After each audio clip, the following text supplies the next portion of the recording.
Good afternoon, everyone. We will begin in just a few moments. Thank you for being here.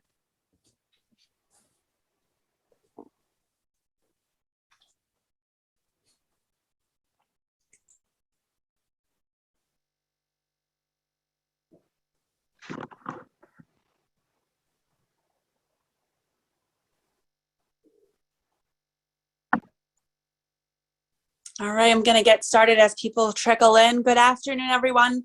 Welcome to session 2 and day 3 of Summit. For those of you I haven't met yet, my name is Christine Anderson, and I am the Anti-Trafficking and Runaway and Homeless Youth Program Coordinator here at OCFS in the Division of Youth Development and Partnerships for Success. In that role, I serve as the Program Manager for the Safe Harbour, New York program. And I'm thrilled you're here with us for our 6th annual Anti-Trafficking Summit, our 2nd virtual, and day 3, session 2, we are on a roll. I'm going to give my housekeeping tips to you.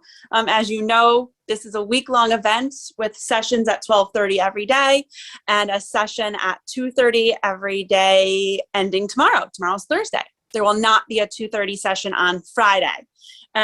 The Zoom links for all of our sessions have already been sent out. So if you registered for a session and have not yet received your Zoom link, please reach out and let one of us know, and we will get that to you as soon as possible.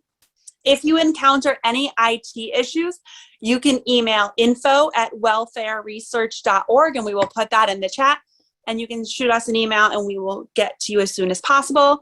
If the IT issue occurs during the presentation and you're still able to be active, you can type the issue in the chat or raise your hand using the little hand icon, and we will assist you that way as well.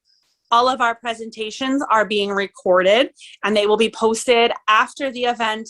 Takes us a few weeks, so give us some time, in both HSLC as well as our brand spanking new OCFS YouTube channel for future viewings.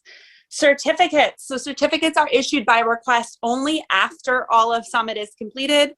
I forgot to mention this earlier in the week that you need to please include the sessions in which you attended in your request, as it is broken down per session on the certificate. So please, I will put the email in which to send that request to in the chat to get a certificate, and we will get that to you. Please be mindful that we do not even begin that process until Summit is complete, and that does take us some time. So be patient, please, and thank you. Next week, we will also be sending out a post-Summit survey. Please, please, please take a few minutes and provide us your feedback. I do look at it, and we do incorporate it into future trainings and webinars. Lastly, and most importantly, all participants are muted upon entry into today's presentation. Each one of our amazing presenters has about 45 minutes of content, and we will reserve time at the end for question and answers. If you have a question or comment at any time during the presentation, please put it in the chat, which is in the lower right-hand corner of your screen. Please ensure that you are directing it to host and panelists so we can see all of your questions. We will not be taking questions or answering them until the end, but you can put your question in there at any time. If we don't get to your question for whatever reason, we do have access to the chat after the fact, and we will get you an answer via email. With all of that said, I want to introduce this afternoon's amazing presenters. Our first presenter is Melanie Porto Conte. She is a professor at the Sage Graduate School, where she designed and teaches 3 graduate level courses. She also currently serves as our own Schenectady County Safe Harbor Coordinator, advocating for individuals who have been trafficked. She also serves as an advocate for several trafficked young adult women who have aged out of our Safe Harbor program, which is what we're going to talk about today. In her spare time, she travels the country presenting on topics surrounding human trafficking on behalf of Heal Trafficking, and she also works with Ellis Hospital to provide guidance on human trafficking identification and treatment policies, as well as designing system-wide training and providing on-site screening for suspected trafficking victims. Joining her today is Salka Valerio. She is a human trafficking survivor and advocate for other survivors and those who are still susceptible to trafficking. She is a community organizer, educator, linguistic translator, and outreach liaison for the Crime Victims Assistance Center based out of Binghamton, New York. A first-generation citizen, her parents immigrated to the U.S. from Honduras while fleeing an abusive home life as a teen. She was sold into modern-day slavery as a child sex worker, during which she was subjected to both physical and psychological trauma for years before she was able to escape.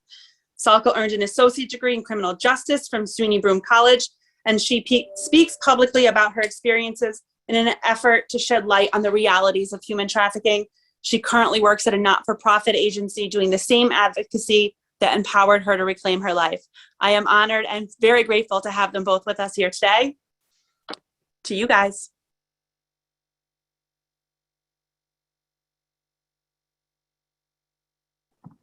Had to unmute myself. So Salka and I are going to kind of co-present because that's the nature of what we're talking about.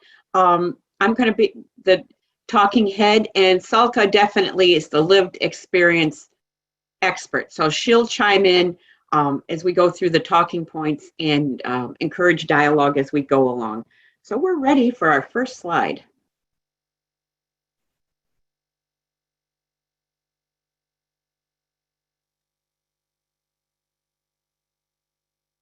Okay, so we are talking today about what happens next after Safe Harbor for transition age trafficked youth.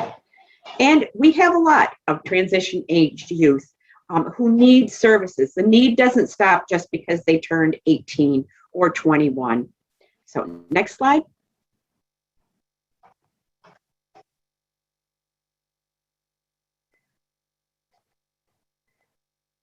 Next slide, please. Okay, so one of the reasons that we are doing this presentation is because we need to address the age. We need to address the need for when youth transition out of Safe Harbor and school. And just let's look at some of the needs, like the loss of a supportive, nurturing, preventative environment like school, adolescent and protective and preventive services where trusted adults can lay eyes on them and provide guidance in community settings. I don't think we realized it until we just got through so much of COVID, how important connecting youth with trusted adults, whether it's at school through our Safe Harbor programs, in person is such a huge support. So it's really important that we have settings where we can lay eyes on them in the community. We have to address the need of transitional and independent living when staying with the family is no longer viable. Case management services, needs not previously addressed that come up now. We have to be responsible for addressing physical health and emotional health, as well as complex trauma needs on their own, and food insecurity while they're living on their own. Next slide. Salka, do you have anything to add? Did I miss a need? No, it's all on there. It's there. Okay. All right, next slide. So, when we assess our youth as they age out, whether they be 18, 19, 21, 22, what do we need to assess? Do they know how to access their resources? If they're like the youth that Salka and I have worked with, they don't always know their resources and certainly not how to access them. You know, how do you get housing? How do you get food when you're in your own apartment? How do you pay for things when you're in your own apartment? How do you even get to have your own apartment? Do they know how to access their provider? How do they get to their mental health appointment? How do they get to that clinic that takes Medicaid? Where do they go for their dental work? Who's going to pay for their housing? And these are all real life questions that our youth as they age out of Safe Harbor are asking. Do they know how to access their medications? Do they know how to take the correct dosage and get refills? You know, some of the survivors that I work with that are aging out, doctors are great at mental health about sending in their scripts, but they don't know how to read a prescription. That's not something you learn in school. They don't know how to get their refills. So that's another layer that we have to do. Transportation, how do they get around? Bus passes are fine in urban areas, but how do they get around in a rural area to access things? You know, you can't Uber everywhere. There's no particular pot of money that allows them to Uber or take taxis or anything like this. And it's just not reasonable in a rural area? Do they know how to access food? How do they go to the food pantry?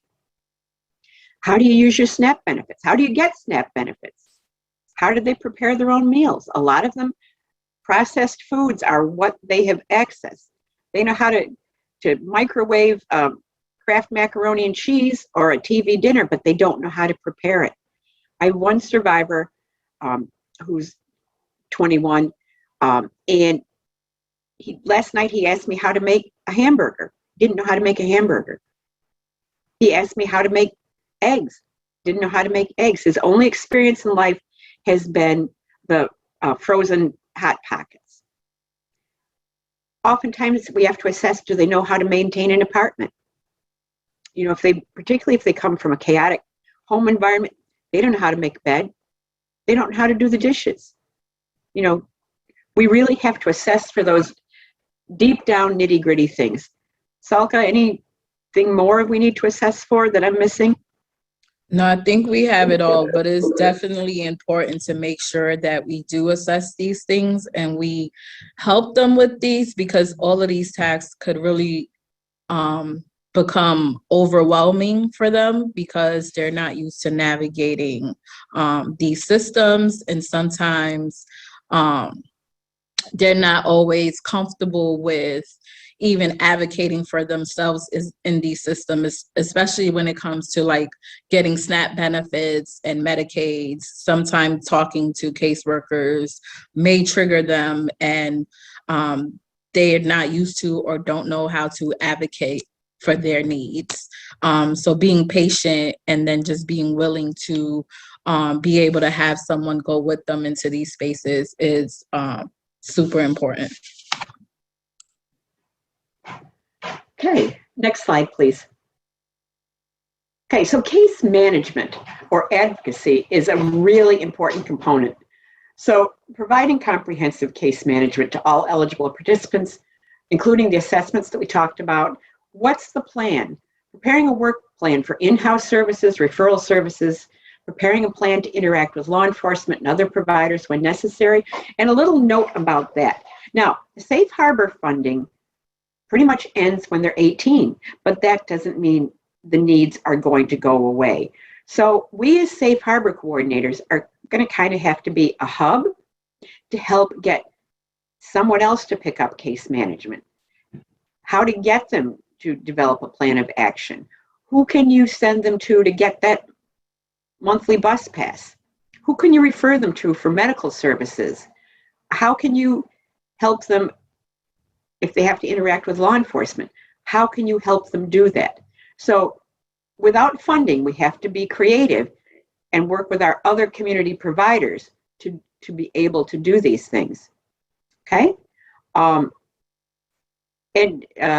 Yes, Wendy Provan, the young man that I was just speaking of does not know how to do his laundry. And we try to do lessons every week on how to do the laundry because it doesn't seem to stick every time I do it. So case management, wherever we can find it and refer our youth to, is really important. Salka, what do you have to say?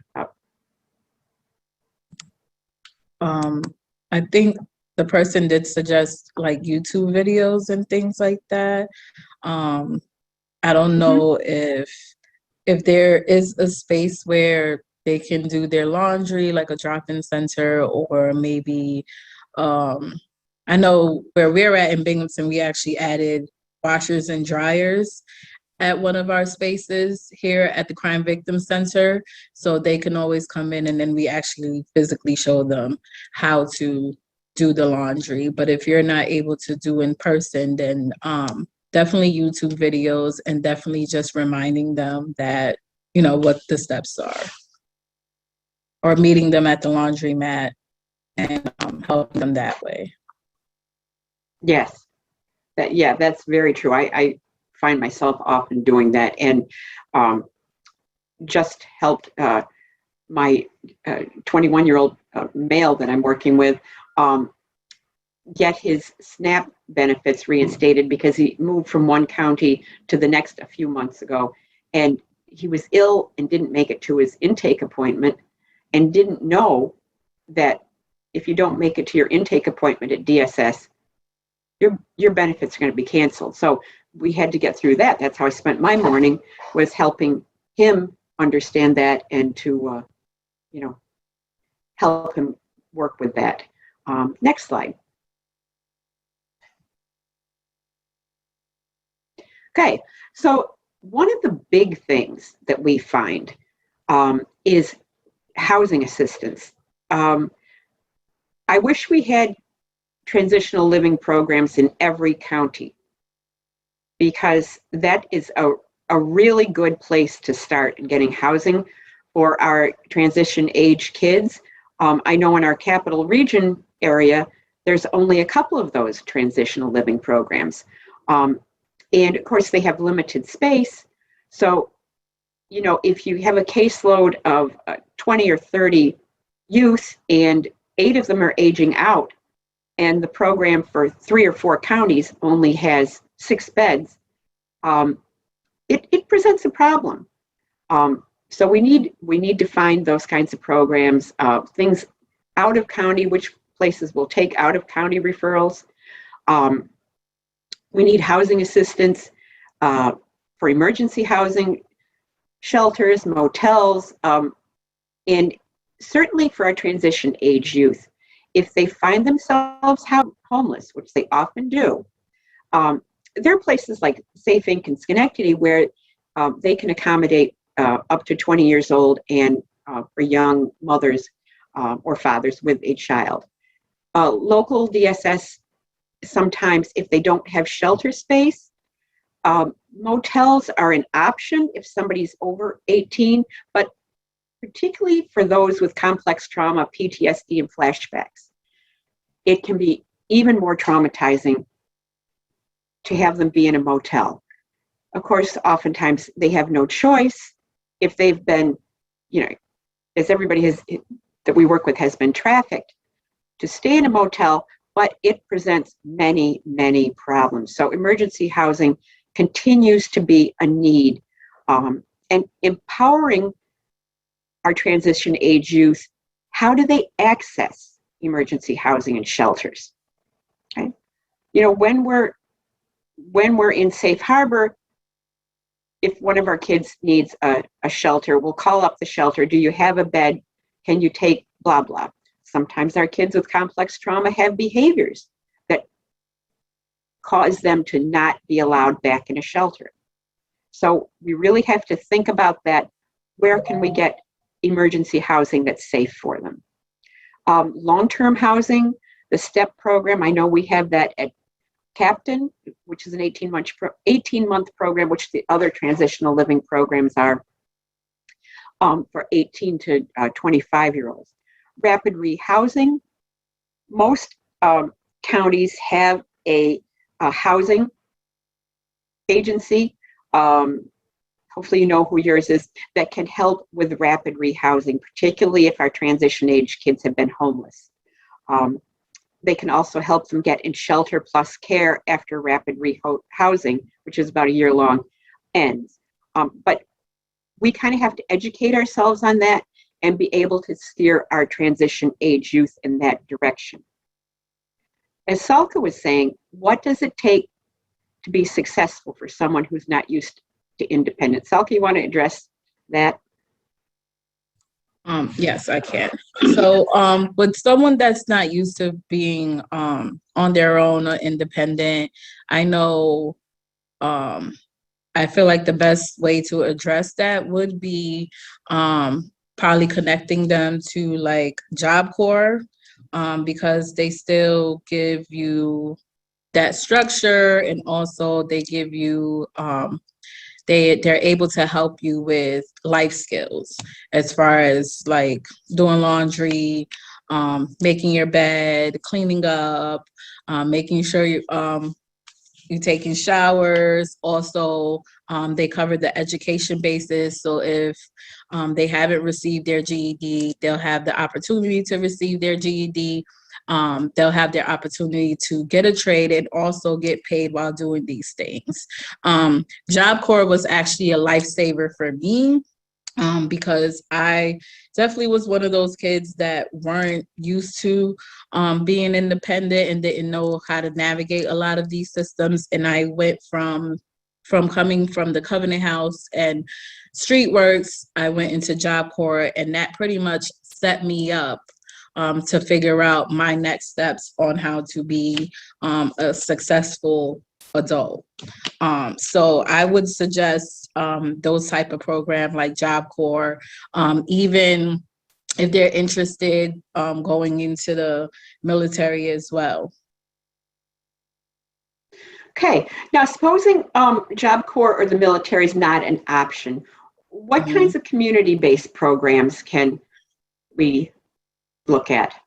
So community-based program that you can access. I know here in Binghamton, we do have places like, well, where I work at now is called Citizen Action. So here we do, we give out food. We are definitely a hub for resources. Like if you need Medicaid, we could send you, if you don't want to go to like the DSS office, we could send you to the Mothers and Babies office, where it's more of a smaller and friendly type of environment. We also have people that help with housing, with finding housing if you need housing. Also, there's other community organizations that we do have that will help with housing, depending on certain criterias, that will help you access food, and also that will help you access a monthly bus pass if you need it, and also GED programs that we have around the community. So there are other places, if Job Corps is not an option, to connect the youth to, but it's just very important that they do have an advocate with them for those that don't really know how to communicate effectively with caseworkers and things. Because I had a lot of youth that I've worked with that I would literally have to go with them to actually talk to a caseworker or someone that's in charge in a place to say, hey, this is the need.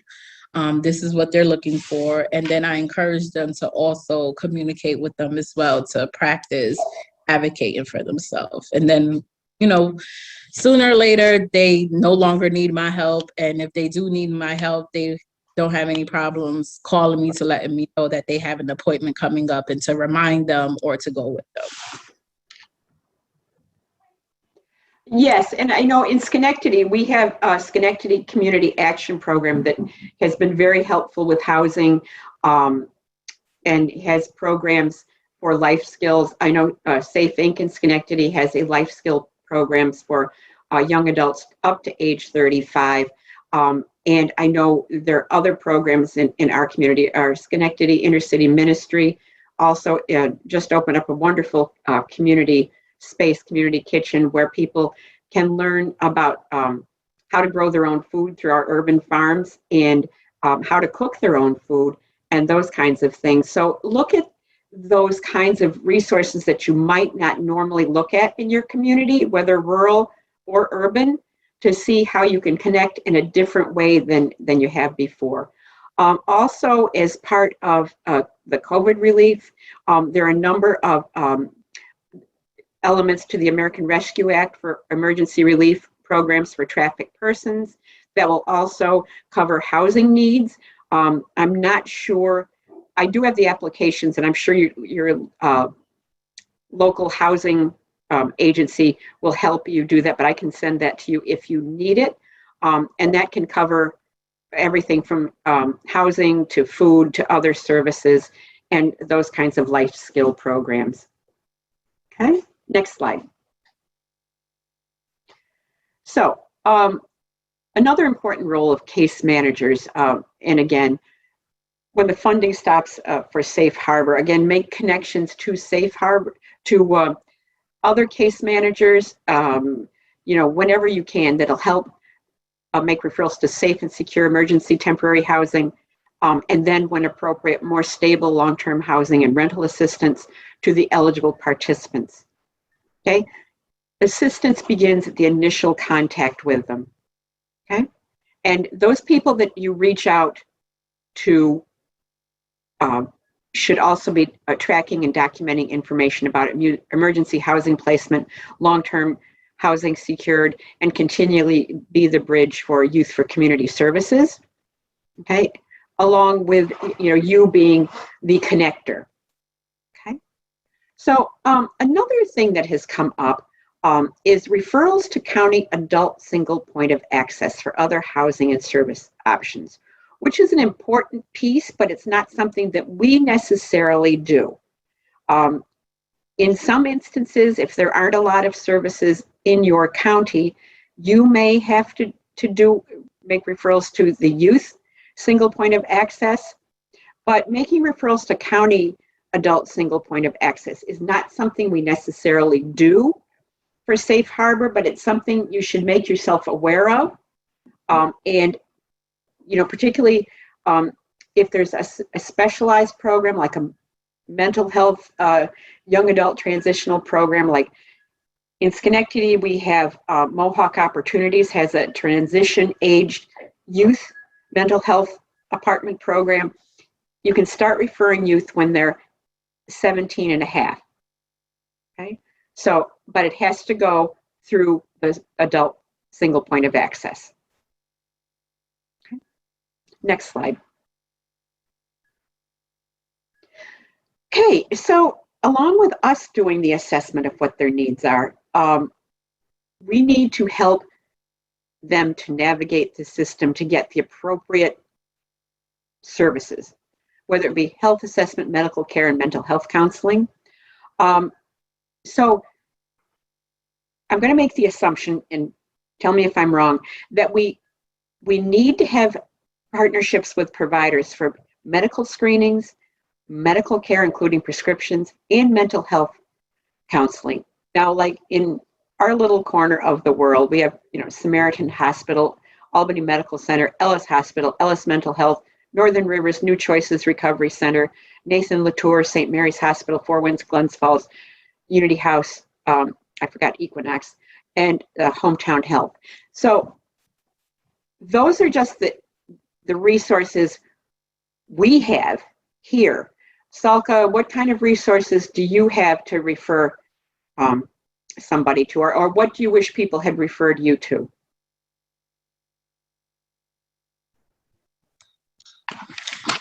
So the resources are here. Well, in Broome County could be a little limited. So we do have Catholic Charities. We have SILP. We have also the Lord's Mental Health and Family and Children's. A lot of the issues that we do run into, though, is that there's long waiting lists for the youth to access the mental health care help. But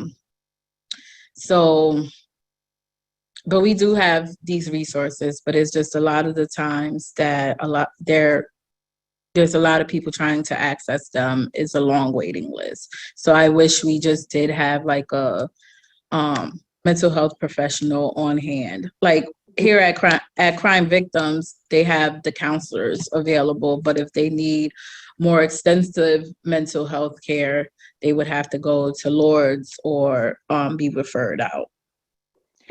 Yeah, and that is very true. I have found with the young adult trafficking survivors, those three things, the health assessment, medical care, and mental health counseling, are critical.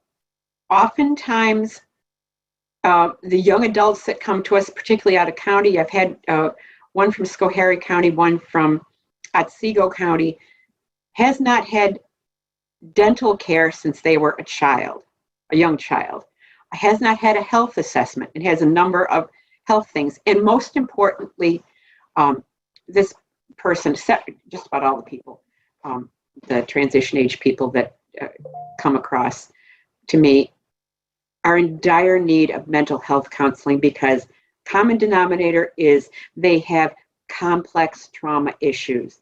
They have issues that have come up as a result of horrific trafficking situations. And stemming out of their complex trauma PTSD.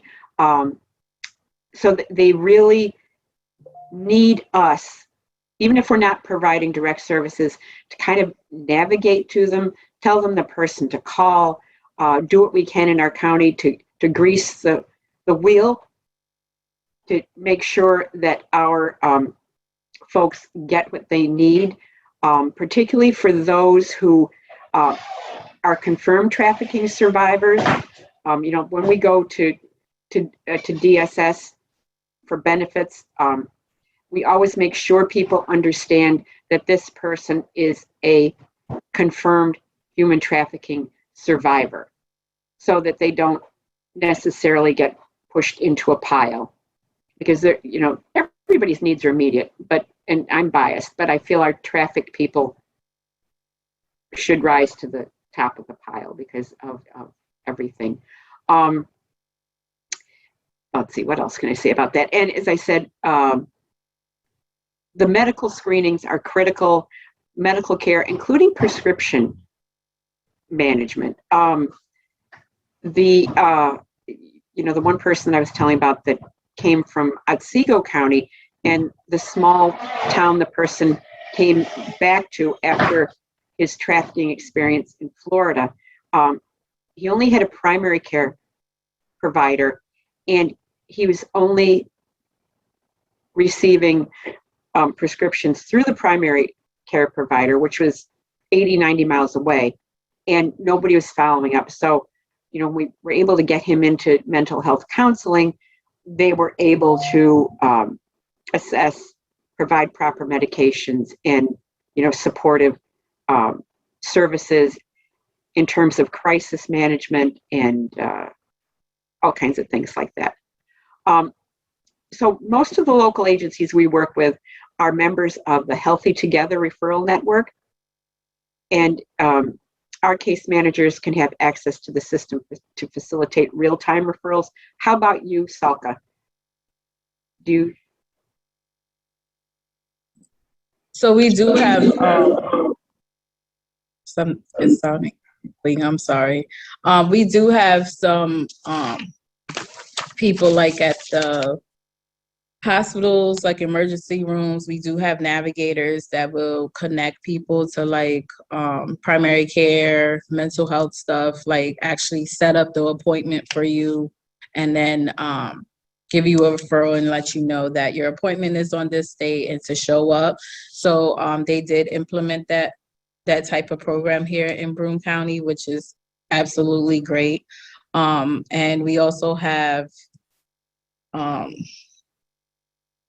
think that's about it. But we do have navigators to help people connect to those services immediately and not have to like wait for a very long time. Yeah, and that's a valuable resource, and most of your community should have that. So look into that. I know it's not part of our usual Safe Harbor thing, but as I said, our kids do age out of Safe Harbor, and we need to have those resources post Safe Harbor that we can refer them to. Next slide. Okay, so as we talked about, case managers or service navigators can facilitate referrals for health assessment with our partner providers within 30 days of intake, hopefully sooner. And they can also facilitate and refer trafficking survivors to county public health for testing and vaccination for communicable diseases. And I actually, not so much for the youth, the under 18, but I use them for the young adults, particularly in getting testing for COVID, vaccination if they so chose, and those kinds of resources. And in our county, you can get your shot or your booster at our local public library, at the pharmacies all over town. They have pop-ups in one of our major parks, all kinds of places. So county public health is very a very valuable resource for our transition age youth. The case managers can also provide referrals to local medical providers who accept Medicaid within 45 days of intake, and follow up with the provider to make sure needs are being met. Now, all of our Safe Harbor kids, or most of our Safe Harbor kids, are on Medicaid through their parents, but you yourself or a navigator or case manager needs to help them navigate through continuing their Medicaid as an adult. And I do that in air quotes. Service navigators, as we talked about, can facilitate referrals for mental health counseling and follow up with trafficked persons within 60 days to ensure their mental health needs are being met. And hopefully we can get them in to mental health counseling within 60 days. But Salka's absolutely correct. There tend to be long wait lists.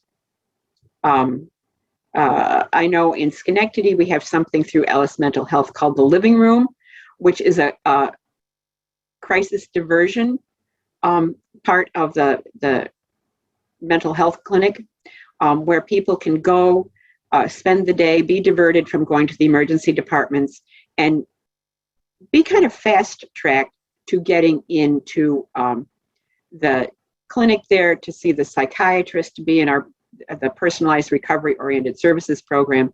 So, that is a good connection for those kinds of things you have in your community. And as I said, as a Safe Harbor coordinator, just be kind of mindful of what those resources are that we wouldn't normally think of as Safe Harbor coordinators. What can we access to refer those people out? And don't be afraid to reach out to your fellow Safe Harbor coordinators in neighboring counties to ask, hey, can you help me figure out this resource? What do you know that we can refer people to? Okay, next slide. Legal services. Okay, so one of the things that as youth, it's usually taken care of for them is access to legal services. But we need to ensure that participants have access to legal advocacy and services such as explanation of their legal rights and protections, particularly as they get older.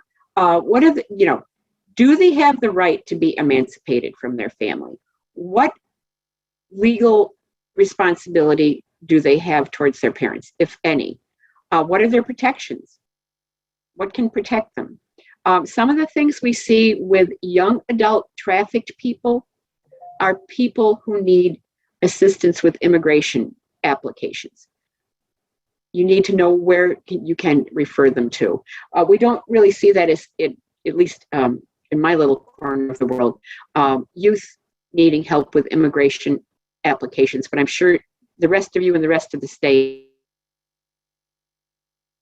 places, particularly in Buffalo, in New York City, Long Island, and those kinds. I mean, that's not to say we don't sometimes, but we don't see it as much. Steven Santiago.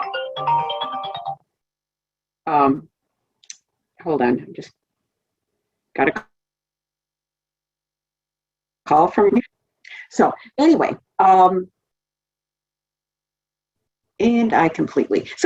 so assistance with family and civil matters, if there's a custody thing, if one of our trafficked youth had a child when they were younger and don't have custody, but now they feel they have their life together, it will help with that. And sometimes the traffickers will keep the child. They can help with working through that because we've had some pretty scary situations. The trafficker keeps the child, and now that someone is a young adult, they need help getting their child back. The Legal Project here in Albany is our go-to resource, as well as the Legal Aid Society. And others provide assistance with civil matters, as well as assistance applying for SSI and SSD. Now, many of our young adult trafficking survivors can be eligible for SSI and SSD because of their complex trauma and their mental health issues. And that is not to dissuade them from continuing to heal and get an education or job training. But during that healing process, many are eligible for SSI and SSD. And as anybody who's dealt with that system 99% of the applicants get rejected on the first pass. So it really helps to work with like the Legal Project or the Legal Aid Society and provide others with assistance. Yeah. So that's something that works. I've seen it work in just about all the cases I've ever worked on through the years. So Salka, anything on that? Legal protections that you wished you'd known about or have been helpful to you? Yes, I would say the legal stuff when it comes to like my child, because I did get pregnant at the age of 15. Well, I had my son at 15, and then he got taken away from me, and I didn't know the first thing to do as far as legal wise to get my son back. And what ended up happening was my mom, who was my abuser, took custody of him and never gave him back to me. So that's definitely something that I wish I would have had and been able to have access to kind of figure out what was going on, because even the language in the court, I didn't understand. I ended up signing a paper that I was giving away my rights without realizing that I was actually giving away my parental rights forever. So if I did have legal advice, it would have helped to kind of maybe me still being with my kid when I was able to get on my feet, and me being able to not sign that document stating that I was just giving away my rights because I didn't understand the language of the court.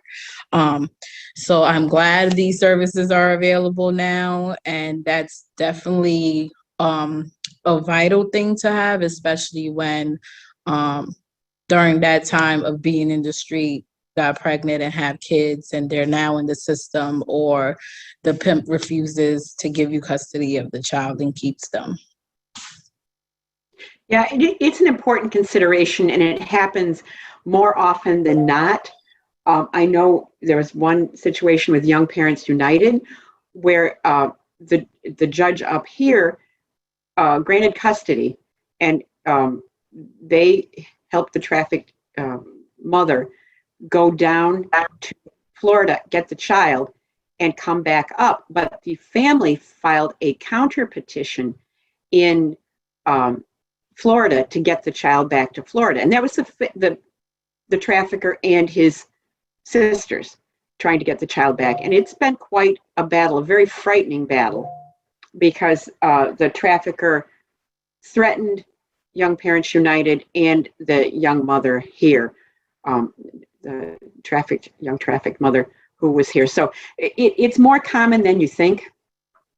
So so know who to refer your traffic. Next slide. Okay, so educational job training is critical to move on as you are more independent, as you move on in life, along with all the other things we talked about: housing, food security, health, access to health, access to mental health, and all those kinds of things, and legal. So one of the things that we need to help facilitate is to help people get access to GED and tutoring for further education. I know in Schenectady we have Washington Irving through our school district, which is an adult learning center. I imagine, Salka, what do you have in Binghamton for adult learning? We have our GED programs. We also have education program through Cornell Cooperative Extension for young adults. So we do have access to those things. And then we also have like Job Corps recruiters also at the workforce office here in Binghamton. Yeah, another thing that we have access to here in our capital region is the SEAT Center, which is the Social Enterprise and Training Center here in downtown Schenectady, but it covers about 6 counties in our area. and it offers jobs training. They have the youth build contract, but they also train to be a paramedic for warehouse workers. They teach coding. They run the youth build at the Economic Opportunity Center in Troy, which also has, I believe, a culinary arts component, as well as a hairdressing component, hairdressing, barbering. Can't think of the more sophisticated word, but cosmetology. Cosmetology, that's the one. It's terrible to be old and you can't remember those words. It's all right. We have BOCES here in Broome County too. I forgot to mention them, and Exactly. they also do those cosmetology things and all of that. Yeah, so those are a low barrier, good place to go, and certainly it. In most cases, it doesn't cost anything, because that's a huge barrier. Because I've had some of the trafficked youth who were approaching 17 or 18 who wanted to go to Paul Mitchell and some of these schools, and we're looking at $4,000, which we all know Safe Harbor does not have that kind of money to send somebody to Paul Mitchell. So you need to explore those in your community and see what there is. And BOCES is also another good resource for transition age youth. And Job Corps, Salka, if you want to talk a little bit more about that and the process.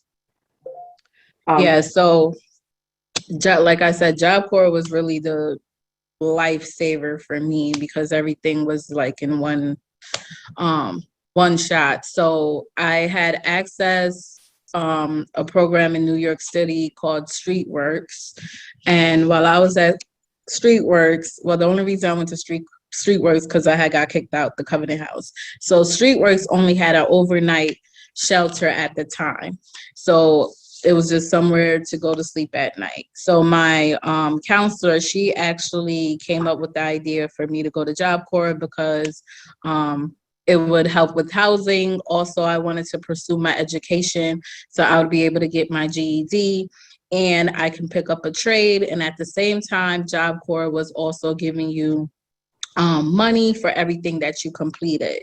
So for a GED, you get like maybe $500 for completing that. You get $1,000 for completing the trade, and you get all of this money when you actually complete the whole program and transition out.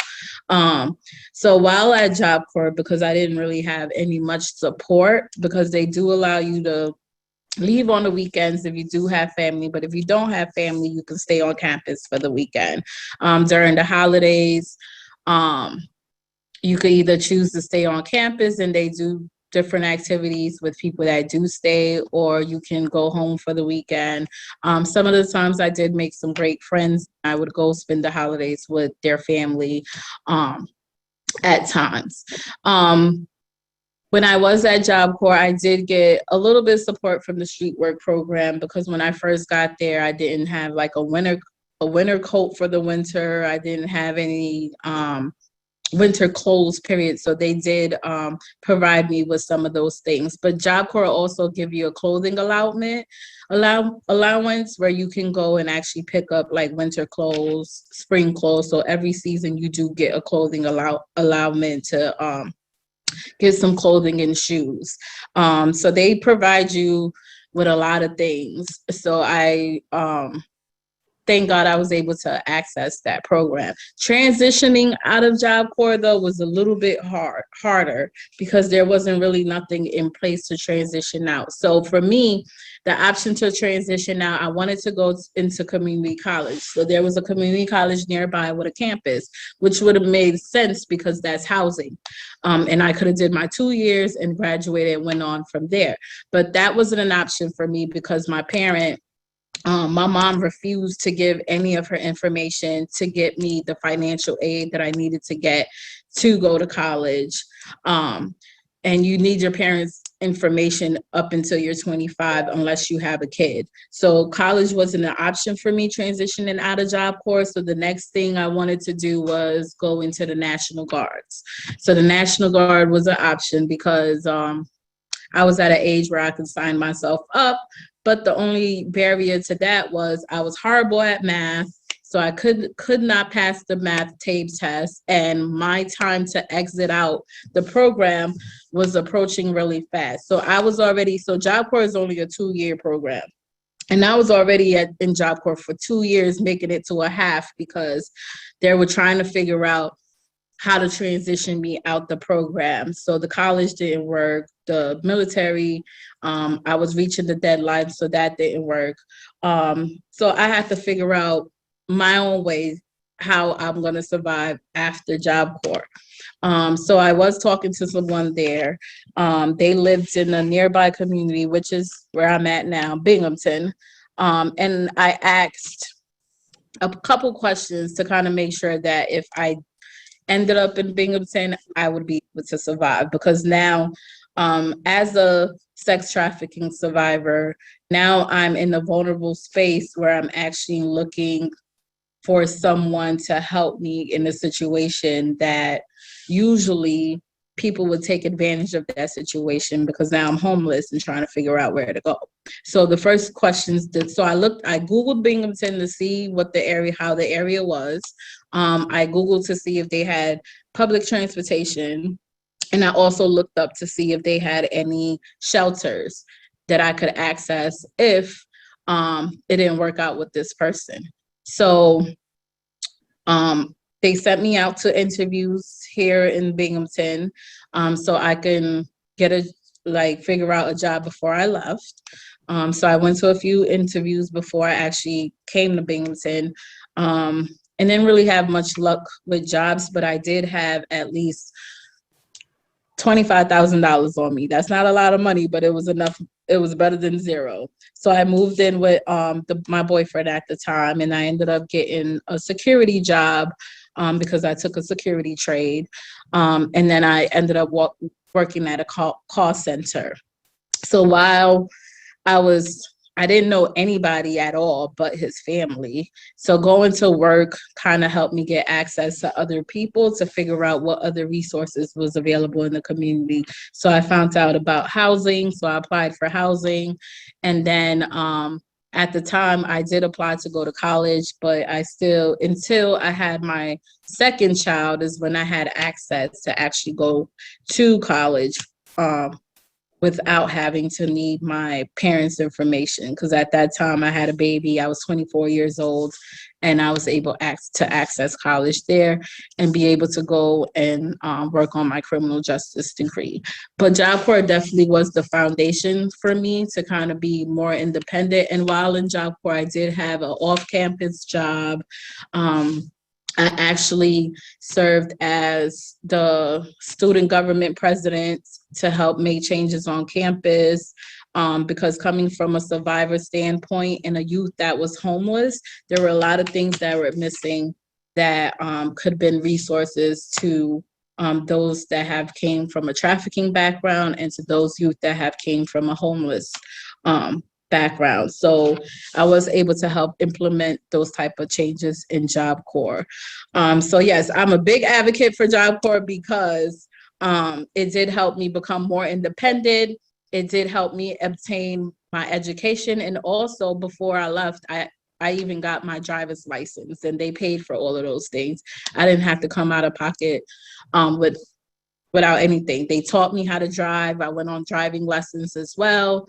And I obtained all of my certifications for culinary arts and the security program, and also my driver's license, which was a big thing. And it worked for me. So I'm pretty sure it would work for a lot of other youth. Of course, there's the drama with other kids, but when you're focused and you know that, for me, that was like the last point to get it together for me to become a successful adult. Because I was in Job Corps from the age of 19 till I was 21 years old. So I really didn't have any room to goof around. So I kind of made sure I handled my business there. And I'm just grateful that it existed, because I don't know what I would have did otherwise to actually become successful and be the person that I am today, without Job Corps, without Streetworks, and without the Covenant House, because those places really had vital things that I needed to access. The Covenant House was very big on like the health stuff. They had a clinic in the building where I was able to get shots that I didn't be able to get, visit the dentist, and get some gynecology work done. And also street work was big on, it was a drop-in center. Their food, access for mental health, access to different therapy methods like art therapy and things like that. And then transitioning into Job Corps gave me the last bit of thing I needed, which was how to become independent, navigate job skills, education, and things like that. And this was all before Safe Harbor even came about. So me working with different caseworkers as well, because a lot of them also did not even know that I came from a human trafficking background. They met me as a homeless youth. So them being able to connect me to these resources were very important. And for me to be able to navigate them. The process to getting into Job Corps, though, I know I needed my birth certificate and I needed my identification, and my counselor did help me obtain those things, and also like shot records and things like that. They were able to help me get all of those things together to be able to sign up for Job Corps. And the recruiters are really great too with actually helping you to access those important documentations for you to go. And it was all free. And I think that's pretty much it. And now I'm here in Binghamton, New York, where I went to college, got my degree, and figured it out.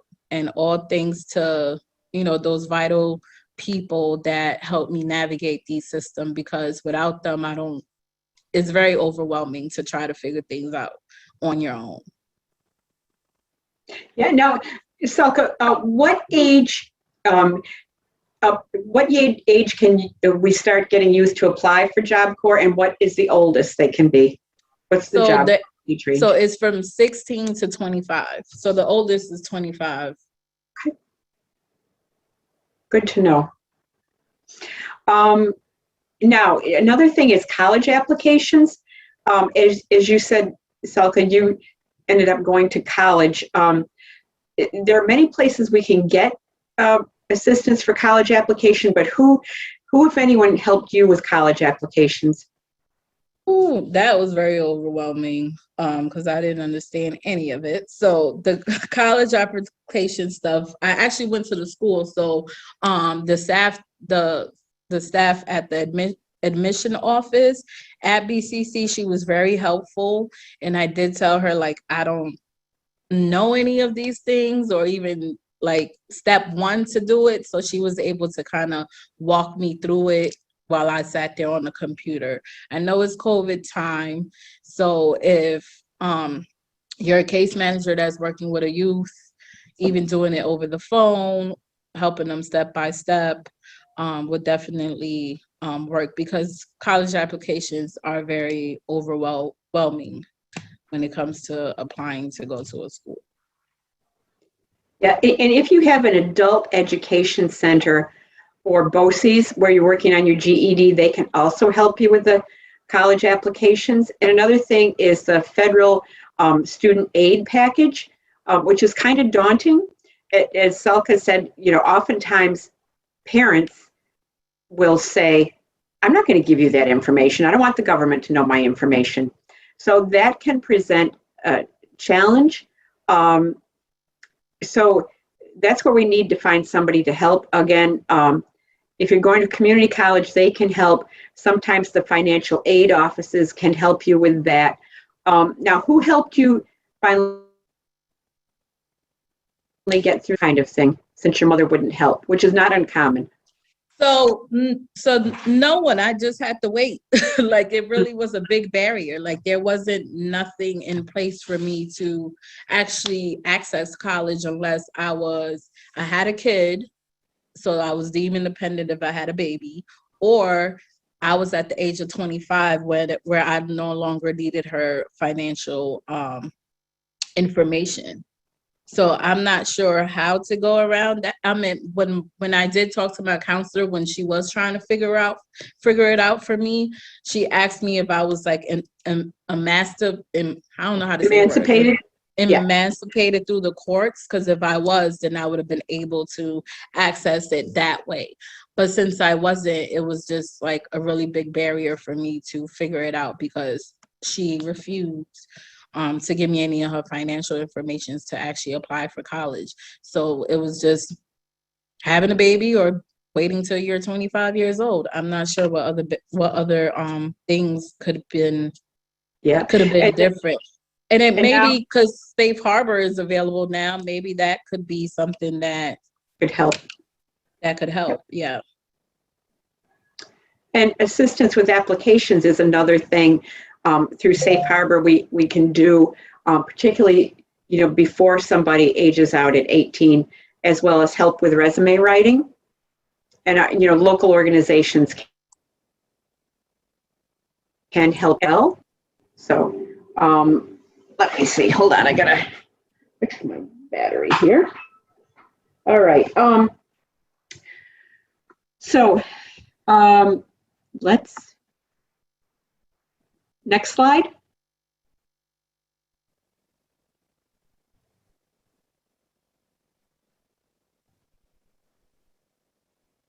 Okay. So we're at the end of our PowerPoint. So now we want to hear from you. And so this is the time for you to put your questions in the chat box and ask us what you want to know or what you want to discuss, what your experiences are. Thank you so much, Melanie and Salka. Like Melanie said, I'm just going to reiterate, please put your questions in the chat for these amazing folks. I want to touch on a couple of things. One, Salka, I am thrilled to pieces that you mentioned Job Corps, because way back in the day, when I was young, I worked at Job Corps. I believe I was 20 years old.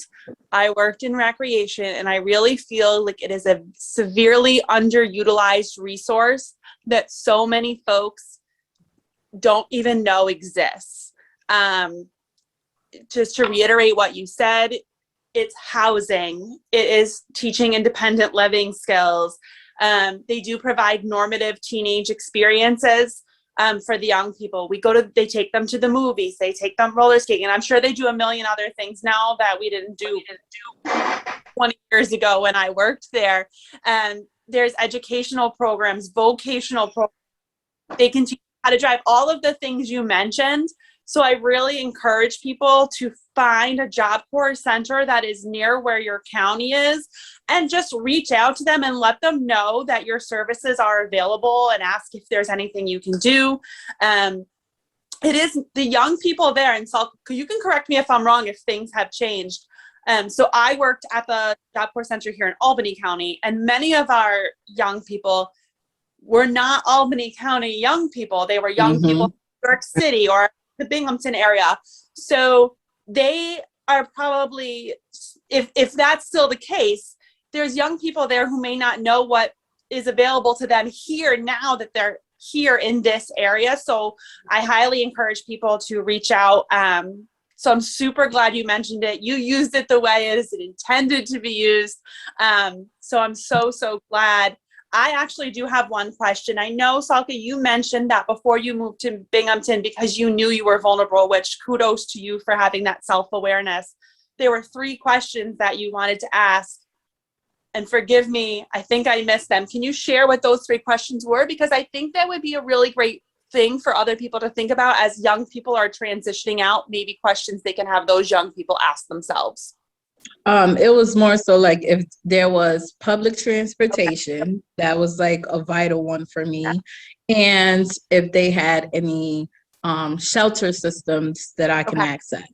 Those were the 2 vital things for me. And the second one was really like job opportunities. But the most vital ones was access to emergency shelter and access to public transportation. Because, If I have to get away, I can get away. If I need somewhere to sleep, I'll find somewhere to sleep. So those are definitely two things to ask. To figure out if you are relocating somewhere that you're not unsure of, and if it's with somebody that you, not to say you don't trust, but you don't really know too well, and that might turn on you. So yeah. Yeah, that's great. Super important. I think, so many of what you both talked about are things, and just to go back to little things that we talked about, laundry and how to make a hamburger. I think as we're dealing with older young adults, it's some things are things that I think make an assumption that people know how to do, because it's often skills you learn at home as you're growing up, or you learn in school, and many of our young people don't have those experiences. So I think we sometimes take for granted things like that. I'm in a position, I have a 16-year-old who, trust me, Salka, everyone's sick of hearing about, because I talk about her all the time.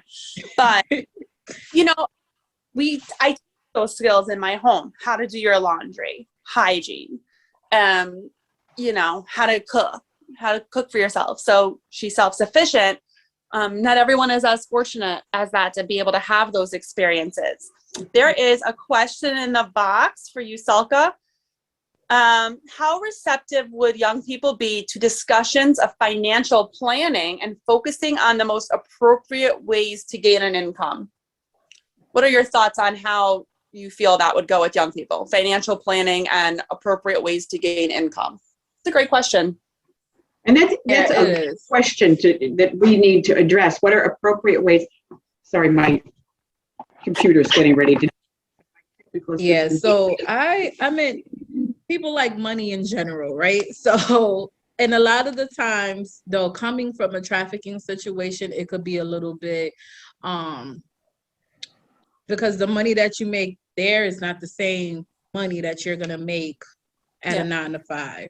Right. So it's a little bit different. So the way you approach it has to be like in interest of probably what they like to do, how they see themselves in the future, kind of career paths they want, and then just starting from there to like open different, how much, if they're wanting to live on their own, like having their own apartment, how much do they really need to make in order to sustain an apartment, and also in order to sustain other extracurricular things. So then having those conversations are important. And also even saying that having an income as far as the 9-to-5 is not always the only option nowadays, right? Because there's things like driving Lyft, there's things like doing DoorDash, stuff like that. So you can have different avenues of income, even if you do a 9-to-5. And if you have access to a car, if you don't have a car, if you have a bike, you could do DoorDash and get some extra money that way and tips as well. So just kind of figuring out what their interest is and how independent, that they are. Like, are they looking for an apartment? Do they have a roommate, or are they still living with their parents? And talking about, where they see themselves as in the future, talking about saving money, also talking about taxes, because I had no clue about, I think for the first few years of me starting to work, I never even did my taxes because I didn't even know what they were. So, and then people were like, "Oh, you're gonna owe back taxes," and then I was just traumatized and worried that the IRS was gonna come looking for me. But that wasn't the case. But these conversations are definitely important to have. Yeah, and I hope I answered your question. That's a very important thing too, because with the young adults I work with, they don't have a clue about banking. Everything is a cash-only transaction, and as far as the IRS, one of my young adult trafficking survivors was wondering why she can't get the child tax credit because she got the stimulus checks, but she's never filed a tax return in her life. And when she went to do it, she didn't have anything other than her rep payee account, and the IRS would not take the rep payee account as verification of who she was. So, it was a learning curve. It is a learning curve that she's continuing to go through. There's lots of things about that. And somebody was asking about how we continue to empower the survivors even when the system fails us, or not fails us, but doesn't have enough resources. And we just have to think out of the box. We have to make those partnerships with who we can in our community, and partner with who we can in the community next to us within the county, because we have to find a way. If we wait for the systems to meet our needs, it's not going to happen. So we just have to be creative. Right? Yeah, and housing is a really big issue, I think, across the state. I know, well, my current role, because I don't work for crime victims anymore, so I got to update my it's okay, that's my fault. I work at Citizen Action, and I'm a community organizer, and I work on issues like housing and environmental justice. So like recently in Binghamton, we have a really big housing crisis. There's no, like right now, they're utilizing hotels because the shelters are maxed. And then winter is coming, so Cold Blue is coming up, and the hotels are also maxed as well. And every county did receive a pot of money for the ARP for COVID relief funds. And I've noticed that in our county, they weren't talking about housing at all. They were talking about putting these monies in different projects. So pretty much what I did was organize people. We went to the city council meeting and interrupted them. We didn't care about the rules. We shut the whole thing down, and we started talking regardless of what they said, and say some of this money, half of it, needs to go into housing here in Broome County. So what ended up happening was our little, what we did actually did work, even if they don't admit it, because then they started talking about housing afterwards. They allotted $6 million to a project. Now, since a new election is rolling up, all of these new people that's trying to come in office are in front of abandoned buildings saying that they're promising to turn them into housing. And those housing should not just be market rate housing or affordable. They should be for low income people, and also making sure that you say that they should be for trafficking survivors and people with mental health issues as well.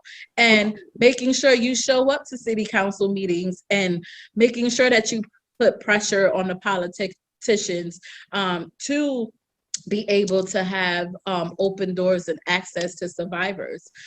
That's organizing people is really important. People power is always important, because sometimes just asking for permission and asking nicely does not work all the time. Sometimes you got to make some noise, and sometimes the people that you vote in office, you have to annoy them because they're there to work for you. That's the reason why they're there.